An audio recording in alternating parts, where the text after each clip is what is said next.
जनपद हमीरपुर से बड़ी खबर आ रही है।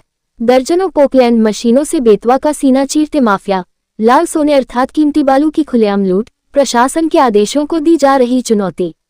हमीरपुर जनपद के इछोरा खंड संख्या 25/9 में एक बार फिर से प्रतिबंधित पोकलैंड मशीनों से अवैध खनन का खेल खुलेआम जारी है।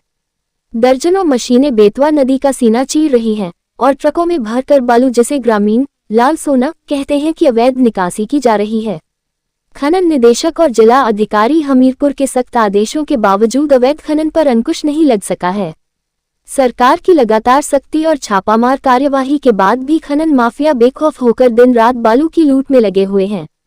ओवरलोड ट्रकों की भरमार से सड़कों की हालत बदतर हो चुकी है। वहीं ग्रामीणों में बड़े हादसों की आशंका बनी हुई है।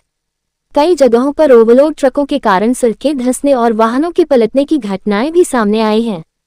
खनन अधिकारी दावा कर रहे हैं कि लगातार निगरानी रखी जा रही है और अवैध खनन पर रोक लगाने की कार्रवाई जारी है, लेकिन जमीनी हकीकत कुछ और ही बयां कर रही है।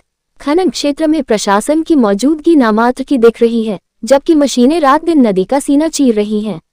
अवैध खनन से त्रस्त इछोरा और आसपास के गांवों के ग्रामीणों में आक्रोश है। ग्रामीण सरीला तहसील मुख्यालय पहुंचकर जोरदार विरोध प्रकट कर रहे हैं। ग्रामीणों ने आरोप लगाया कि खनन माफिया सरकारी नियमों को ताक पर रखकर बालू की लूट में लगे हैं और शिकायत करने वालों को डराने धमकाने का प्रयास भी किया जा रहा है। ग्रामीणों ने प्रशासन से मांग की है कि दोषी माफियाओं और उनसे मिलीभगत करने वाले अधिकारियों पर सख्त कार्यवाही की जाए। ओवरलोड ट्रक न सिर्फ पर्यावरण और सड़क सुरक्षा के लिए खतरा बने हुए हैं, बल्कि ग्रामीणों की जान के लिए भी मुसीबत खड़ी कर रहे हैं। बेतवा नदी की जलधारा को बदलने से नदी तट का कटाव तेज हो गया है और आसपास की खेती योग्य भूमि भी प्रभावित हो रही है। बड़ा सवाल यह है कि सरकार और प्रशासन की सख्त हिदायतों के बावजूद आखिर कब तक चलता रहेगा ये लाल सोने की लूट का खेल। क्या खनन माफियाओं के आगे प्रशासन बेबस है या कहीं न कहीं मिलीभगत का खेल जारी है?